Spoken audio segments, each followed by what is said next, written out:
I'm Kathleen Murphy, and welcome to Murf+E Unfiltered, Zero BS Biz Talk. I'm here today with my co-host, Elliot Grossman. How are you, Elliot? Murph, I am doing great. How you doing? I'm doing well, thanks. And thanks to Yeah, COVID, we're back in Zoom mode.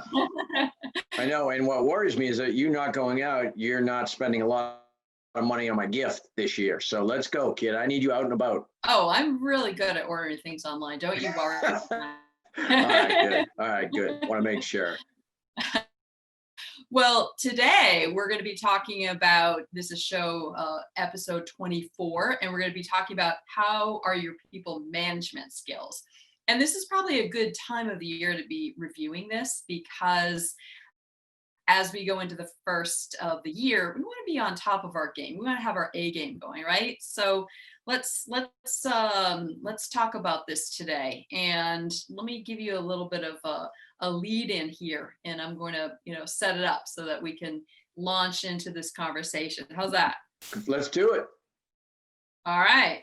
So are people management skills innate, or are they developed? Potentially they're a mix of both, but some people do have an advantage when this is an innate talent. If you're interested in improving your people management skills, we have some tips for you today. So I'm ready to launch into this. Absolutely. So the first thing that I was thinking about was the very first management role that I had. And I was thinking back to, oh my gosh, how in fact it was not exactly the experience that I expected it to be. In fact, it was rather scary, would be one of the words that come to my mind. Because you thought it was easier, like watching your manager, you thought it was going to be easier than it was, correct? Absolutely, without a doubt. It's like watching people in a show on stage, and they're pros, and you think, they make it look so easy. I could do that. It's not the case at all. And in fact, I thought about it being overwhelming as well. And then worse, I thought, what if I fail? And then what if I'm not taken seriously? So it's a tall order to be put into managing one person, let alone a team of people. But my first experience, I will tell you, I really didn't get feedback on it until recently.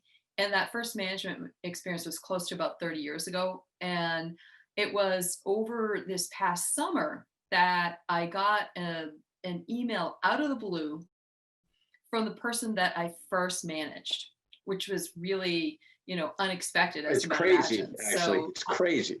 Isn't it? Yes. It really is. And so imagine to my surprise what might be contained in this email. So the spoiler alert is that it wasn't bad. This person, they actually thanked me for being a good manager. I don't think that they realized that they were the first person that I was managing, which was a relief.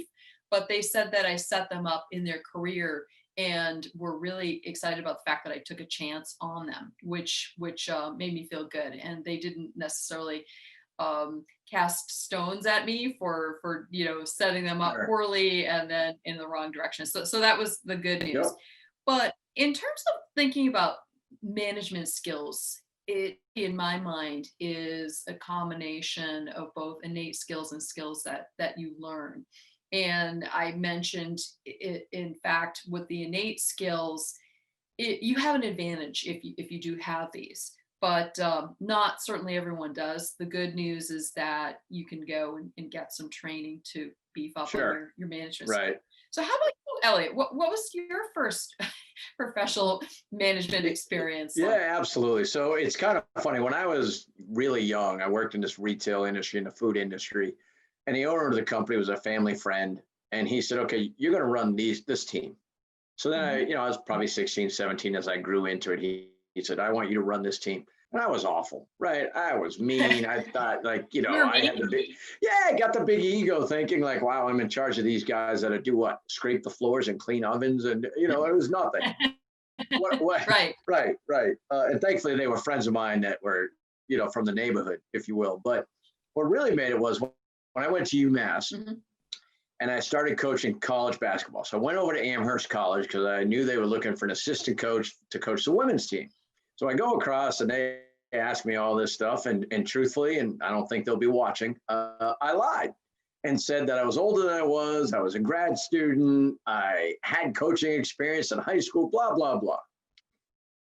And they took me for my word. Why wouldn't they, right? Sure. So I got the job, and the coach says to me, okay, the first 3 games, we're playing here, here, and here. You need to go be the advanced scout, come back, develop the game plan, like our scouting report, give it to the girls, women, and then lead us through the practices. And I'm like, are you kidding me? Oh my gosh. So I was like, okay. So the scouting report, fine, do that stuff, and then start leading these women who are really smart, right? All growing up to be attorneys, lawyers, doctors, like Supreme Court judges, at Amherst College, they're very smart. And it wasn't like going to UMass.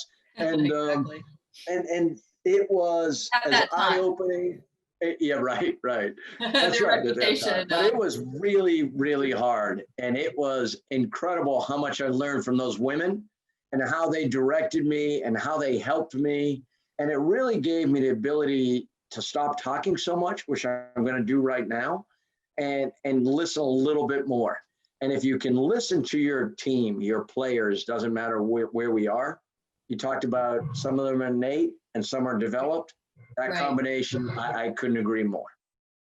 And so one of the things I was thinking about was whether you feel as if you were prepared. So you answered that question. Certainly you weren't prepared. You threw yourself into the situation and did the best that you could. And I think that that's probably more the norm for most people in terms of the experience that they may have. If they're lucky, they've been able to have some strong role models to model their management behavior after, but not everybody has that, especially when you're first starting out. Sure. I was also thinking about where, in fact, did I personally draw my management skills from? And I'd have to say it was realistically through my parents, right? Watching them and developing the ability to understand how they were managing not only myself, but my brother and sister and the rest of our family. So they were really my first managers, if you will, that I was, that I happened to be aware of. And then I would say sports coaches contributed when I was younger, as well as camp counselors, and then former bosses. So you don't typically get launched into a management role right out of school. It's typically something that you work into. So I had the good fortune of having some terrific bosses that I could take a look at and see what they were doing to, maybe steal from some of their playbook ideas, if you will. And then lastly would be simply people that I admired, looking around, that they may not have managed me but they may have been managing other teams. And so I sort of took mental notes in terms of, that looks really good. I like how they're doing that. Sure. And then what about you? Where did you develop your management skills from? Yeah, so I think it was really a combination. It sounds crazy, but I grew up in Boston. People always say you grew up in Boston. You say where? Like, oh, in Chelmsford, like 30 miles away. I grew up. I was fortunate enough to grow up in Boston, and you learn to learn, adapt, develop behaviors very quickly. Sure. But it didn't help me as much because I was somewhat brainwashed, right? Growing up in a white Irish Catholic town, that it Not was a lot just of diversity. No diversity, and didn't learn a lot about people. But when I went to UMass my freshman year, there were 2 Black guys from Boston Latin, Boston English that lived next door to me. And we would talk for hours. And these were very smart guys. And we talked for hours, late into the night, many times. And they started talking about, where they came from, how they come, how they deal, how they develop, the challenges they face. And it was amazing to me. And it started making me think, growing up develops certain things, Murf. But when you start getting around other people, just listening, and I've already said that, but really getting an understand of what's out there and how different And that gives you the ability, like, okay, so I remember Ken and Carl told me this. Right. How do I incorporate that into, for example, coaching at Amherst College? We had 2 African American women on the team, and it helped me. It was unbelievable because I didn't know any African American people from my town, didn't know any Black people, just didn't make me a bad guy. They were just none. Right. And so that was the for me, how I kind of got into it, and how it became, as you kind of put in the notes here, a two-way proposition. You listen, you learn, you develop, and you create. And that's what I really started to do. Good. What about you? I mean, I want you though, and we talked about this the other day offline, and I said, let me ask you some questions where, instead of it, let us be a little more interactive. Yeah. And I think this is important. Like, give me some suggestions, because I learned, like, I wasn't very good. I was first to admit that, which is hard for me because I have a big ego, but I wasn't very good. Give me some ideas, some suggestions on what people can do to develop their management skills. Well, there are a lot of different things that they can do, and I'm happy to share those with you. And I, of course, have included those in some of my thoughts about what we're going to talk about today. And the first one is, and this can apply to both work and life situations. Mm-hmm. And it's a foundational piece of advice that I would say that people can launch from. And I know that most people have heard this before, but without exception, you should always be treating people the way that you want to be treated. I mean, that's just foundational. That's like number one. Don't break that rule. The golden rule. It is really the golden rule, and we really have to pay attention to that. It's really not that hard to do, but just treat people the way that you want to be treated. That if you don't remember anything and don't do anything else today, at least remember that, Elliot. Okay, not that you need that. Thank you. I think you've mastered that one at this point. The next one would be that people are always constantly surprising us by what they say and they do. And so sometimes a positive experience for someone and to help them make their day is going to really make a difference. Conversely, if in fact somebody says or does something that you might not like, call them out on it. Say, why did you do that? Why did you say that? And have them talk about and basically explain to you why they did what they did. I mean, as a manager, you're going to see certain things happen that aren't always in alignment with what you want to be happening. Sure. So you have to say something about it, right? But not in front of the team and at the expense of that individual's psyche, and because their development can absolutely be halted at that point. That's right. Always do that in private. Exactly. Pull them aside. Don't do it right at that moment in time. Generally, it's not critical enough for that to be the case. Sure. There are very few exceptions. There always is an exception, but sure. That certainly is one of them. And then, consider it to be a teachable moment as well. So make sure you take advantage of that. Another one is, how often do you think about praising people? It doesn't cost anything, right? And we both parents, well, maybe it does, but in my mind, it doesn't cost anything. And it's such a valuable tool as a management tool to praise people, shower them with praise. I don't think that you can possibly praise people too much. You need to be aware of, like, maybe making sure that it's authentic. So you don't want it to be, there you go, like, bingo, silly or inauthentic, because that's not going to work for you. No, and I will jump in, Murf. Be one individual over and over. We've managed teams that have people that are A+ going to lead teams, and they're going to be A players no matter what. You're going to praise them, but you need to be able to find something to be able to praise and make everybody on that team feel wanted. Exactly. Because otherwise, then you lose the team. But that A+ player that you keep praising thinks you're the best manager ever. But the other 15 people you're managing might think you are that you suck. How about that? Right. Exactly. That's an excellent point. You've got to really distribute those accolades evenly, if you will. Mm-hmm. And don't forget to do that. And sit literally every single day. I mean, don't let a day go by when you're not at least expressing to somebody something positive that they've done. and that includes everybody on your Hmm. team. And then another thing is for people to think about, be reflective in terms of the adjectives that others, or how you might describe yourself as a manager, to think about this just in terms of how do you engage with people, what would be some of the words that people would use to describe your management style, and hopefully they're positive ones. They may not in fact be, and sometimes our perceptions are clearly different than others have of us. So to be aware of that is critical as well. And then chances are you've probably seen, right, people that do have a different perception than we do of them, and that in fact is definitely time when you should take the opportunity to let them know Sure. that they may think actually they're the superstar on the team when in fact, right? Maybe they're Right. not. Yeah, maybe you're not.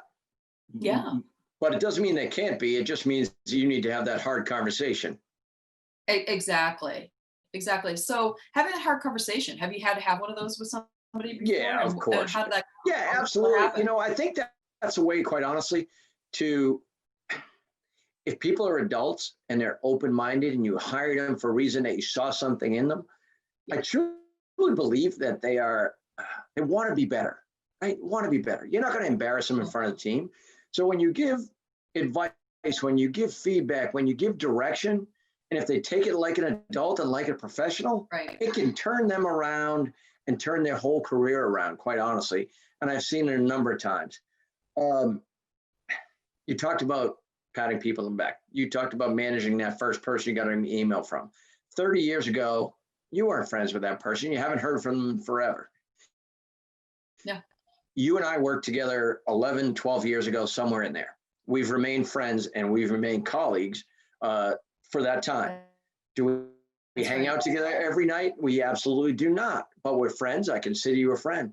I think what happens is when you start managing teams, it's really hard to distinguish the friendship through the work side. But if you're adult enough to do that and develop an understanding and what their families and their friends and their boyfriends, girlfriends, loved ones, doesn't Mhm. matter. You then start to grow on somebody as that person cares for me. My manager cares for me. And if you're open minded enough to listen, people are going to move on in life. People move on from jobs, but friendships stay for a long time. And that is kind of, my basis for why I love managing people. Right. And I'm really glad that you brought up the friendship aspect, because it doesn't always have to be Nope. so hierarchical in nature, and that's a critical distinction. Where that line is sometimes is a little gray for people, and they may have a harder time distinguishing that, but I think it's worth figuring that out, Mm-hmm. because let's face it, it does it's when we have more people that we could call either an acquaintance or a friend. If you're lucky enough to call them a friend, if they are in the friend category and you've worked with them Sure. before, you're lucky.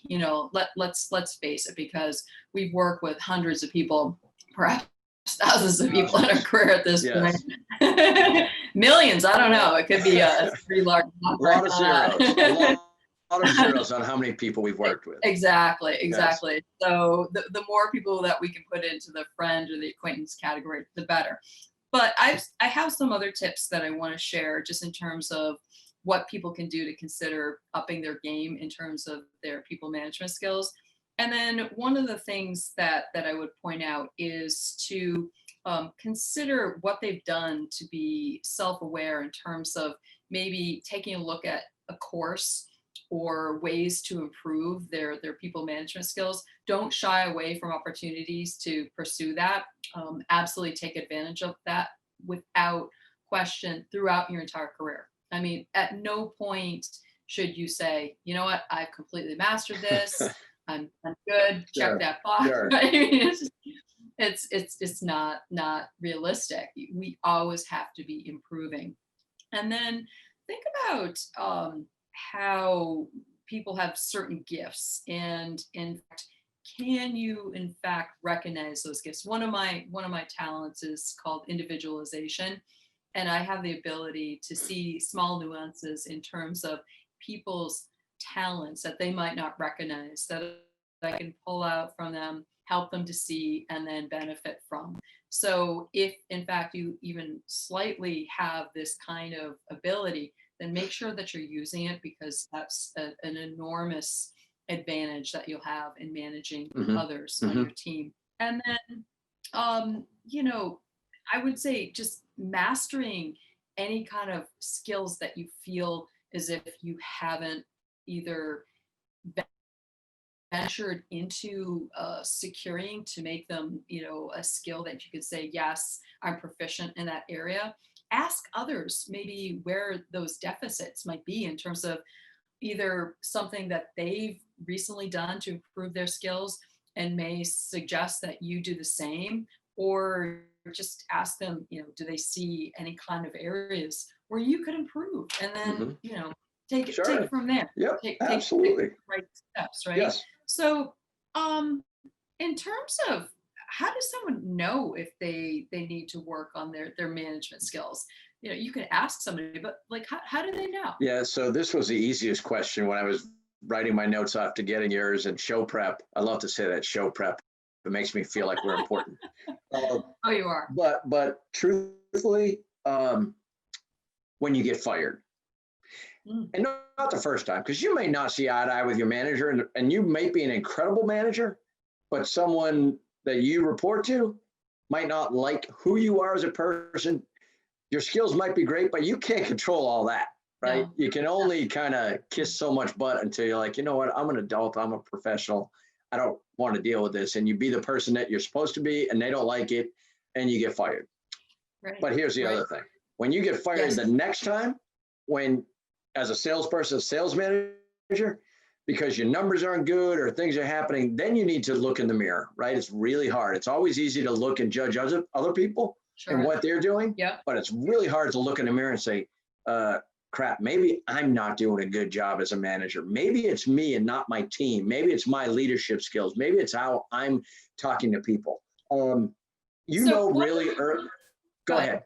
No, Well, I was one just of going to the, say, like the team has your back. yeah, You'll know if they they have your do, back, and you know when you've lost them. right. So it's your job to get it back. One of the things that ties into this is when in fact, um, there is a manager who hasn't invested in their ability to be a good manager, and what Hmm. happens to that. Some of the downsides to that are, people just who could easily thrive are not thriving. They don't feel appreciated, and they get burnt out. And we've all seen that and been there and done that. But it's really critical to be aware of those things. And there are so many opportunities that are lost when you aren't investing in your management skills. And that's a shame for really both Hmm. parties Right involved. on. Right And on. and it's also going to potentially impact somebody's career trajectory, right? If in fact they have a lousy manager and they stay with that lousy manager and they Right. don't continue to ascend up into the areas of wherever they're trying to get to, happen to be. So when that happens, I always encourage people to be aware of whether you're the employee or the leader, especially if you're the employee. You might have to look elsewhere Yep. to find the opportunities, right? Absolutely. Um, any sort of last points as it relates to if someone isn't working on their people management Well, there's skills. so many different ways, Murph, right? Everybody, management isn't for everybody. This is the one thing I can Good say. point. I've known so many incredible salespeople that got into management and they were awful. And because they think the next step for them professionally is to be a manager. When in Right. actuality, if they're really good salespeople, they don't really want to manage, but they're really good at staying in sales. Make yourself a better salesperson. There's Right. ways. It's not just financially to reward yourself, but most of us are driven by that. But there's many different ways to go about becoming better, being open-minded, being Yeah, consistent over year after year after year. That's my I, advice. I really like the fact that you pointed out that not everybody actually needs to become a manager. We need people, in fact, not to sort of go in those into those areas and to stay in their individual contributor roles. What if every salesperson decided that they wanted to be a sales team? We wouldn't have anybody selling. Salespeople, right? We wouldn't have any sales people. Well, we'd have all rookies and no sales leaders. Exactly. That's right. And that wouldn't necessarily be a good thing, would it? That was probably a president from some company calling you, ask you to come lead the marketing team. Well, to help teams. Yes. Right? Yes. Yes. In fact, it probably was. So, but we're busy right now, so I had to say, "Hey, I'll call you back."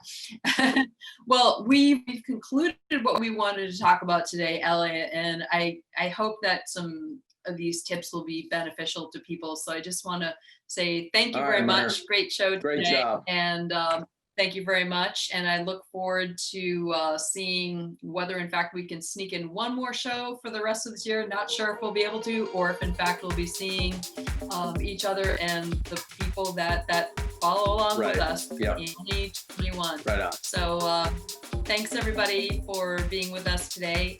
We look forward to seeing you on our next show, and be well. Thank you.